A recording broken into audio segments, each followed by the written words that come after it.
The tension between Sinclair and Damien is palpable. Sinclair confronts him directly, exclaiming, "So it was you." She accuses him of being the one who brought Fakir, the Night Hound, and Dolores, the Saintess, to the safe. Damien, visibly shaken, tries to dismiss it as it's a misunderstanding.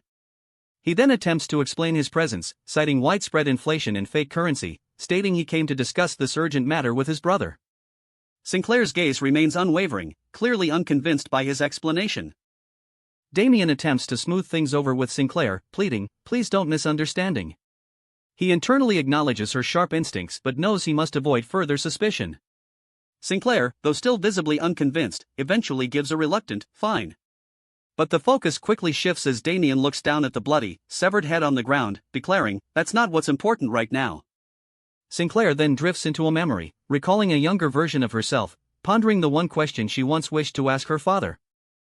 We're now deep inside Sinclair's memory, where she grapples with the unasked question for her father, "Why did you abandon me?" She laments never being able to ask him. A younger Damien then appears in her recollection, acknowledging her sentiment, stating, "Juliet asked me the same question." He recalls casting Juliet into society as a mere commoner. Sinclair is surprised, questioning, "Juliet too?" Damien's intense gaze and clenched jaw reveal a profound internal struggle regarding his past decisions. Sinclair's memory continues as Damien reveals a shocking truth: her father and the family didn't abandon her. He explains their tradition, esse non videre, which means existing without exposing oneself. To become a leader, one must succeed in the capital independently. Damien questions why Sinclair's father, Bartholomew, never told her about this rule. This revelation leaves Sinclair utterly stunned, as she whispers, "Hey, father," grappling with this entirely new perspective on her past. Sinclair is spiraling, questioning everything she thought she knew. Her mind races, asking, "What if the person who threw me away wasn't father, but the demon?"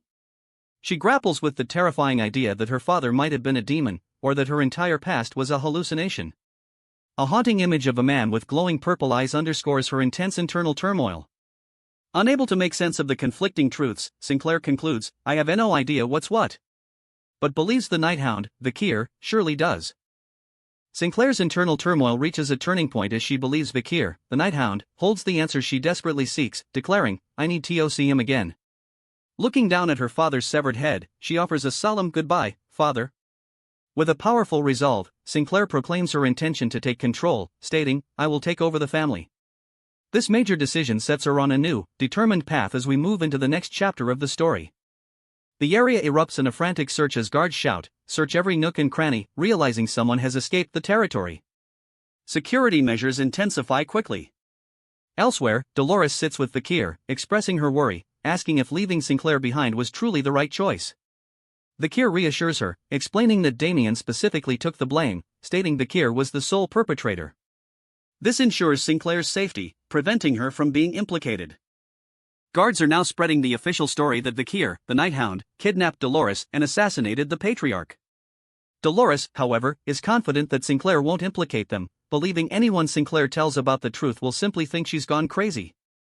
Dolores then identifies Humbert as the last remaining person aware of the full truth concerning Vatus and the bourgeois family. Recalling Humbert's recent visit to someone important, Dolores clenches her fists, resolving to seek him out and question him about what happened with Belial. Vakir confronts Dolores, intently asking, "Are you scared of him?" Dolores sits, visibly distressed, grappling with the question. She then expresses her deep internal conflict, sighing, "Isn't it laughable? I overcame my fear of that demon and even awakened, yet I'm still scared of my father." Vakir immediately reassures her, stating, "And oh, it's not laughable." His words bring tears to Dolores's eyes, revealing her profound emotional vulnerability and the weight of her fears. Dolores opens up to Vakir, asking, "Do you mind listening to my story?" She confesses this is the first time she's sharing such a personal truth. Dolores then reveals that Humbert isn't her biological father. She explains that when she was young, her innate divine power caught his eye, leading him to adopt her into his influential family from the imperial capital. Dolores emphasizes Humbert's immense power and respect, being the most influential person aside from the Pope. This backstory sheds light on her complex relationship with him. Dolores continues to share her painful past with Vakir, describing how Humbert's immense influence made her feel like a mere puppet, always needing to be obedient. She illustrates the terrifying consequences of defiance, with a stark image of a broken, dismembered puppet. But now, looking at Vikir with tears in her eyes, Dolores declares, I met you, and now I have the courage to escape his oppression. Vikir listens intently, his masked eyes fixed on her, acknowledging her profound emotional journey and resolve. Vikir reflects on Dolores's painful past, realizing her current life, bound by Humbert's influence, mirrors his own past as a bloodhound who merely followed orders. He sees her as living a chained life. With this profound understanding, Vikir's resolve hardens. He declares, I need TOC Humbert, aiming to put an end to their twisted relationship. Fueled by this determination, Vikir charges forward with powerful strides, ready to confront Humbert and break the chains binding Dolores. We find Humbert in a state of extreme distress, screaming in agony with blood on his face, exclaiming, "Shit. I really didn't know." His frantic thoughts reveal the gravity of his situation. With the death of the cult leaders, his hidden connections to the Old Testament faction and the bourgeois family's crimes have come to light. Humbert, now seated on a throne-like chair, is terrified the royal family will investigate, realizing he could be forced to take the blame for everything. His position is clearly in jeopardy.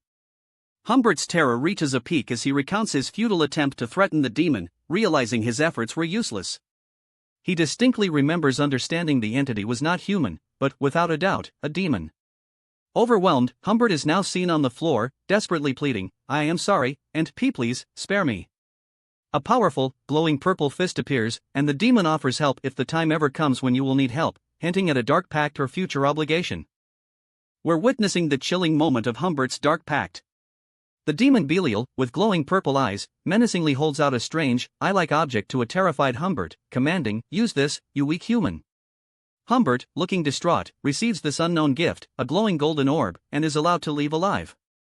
He clutches the mysterious item, its power and origin now a heavy burden he carries from this unsettling encounter. Humbert, clearly distressed, is seen clutching the mysterious object given to him by the demon, affirming it's a gift from a demon. Suddenly, Ms. Ouroboros unleashes a powerful, swirling energy blast, quickly followed by her glowing purple whip. Humbert is caught completely off guard, crying, "Huh," as the whip strikes him. A significant pool of blood quickly forms on the ground, leaving Humbert's fate uncertain after this brutal and unexpected assault. The confrontation is far from over. Humbert is left screaming in excruciating agony, blood staining his face as he clutches his injured arm. He cries out desperately, "And my hand? Whack!" Ms. Ouroboros stands over him, revealing the brutal truth, she has severed his hand. With a chillingly casual tone, she explains, I was trying to steal what was in your hand, but I cut it off instead. She now holds Humbert's detached hand, still clutching the demon's mysterious gift, leaving him distraught as he cries, that's mine. Humbert, still reeling from his injury, screams desperately at Ms. Ouroboros, don't touch it. As she looms over him, her whip still stained, Ms. Ouroboros launches a scathing verbal attack. She accuses him of taking money under the table, sold children, and now siding with the demon, questioning his role as a clergyman and calling the situation what a shit show. Humbert, barely able to respond, is stunned as she chillingly reveals her purpose, I'm collecting bad guys like you. Dark energy swirls ominously around a shocked Humbert, intensifying his terror.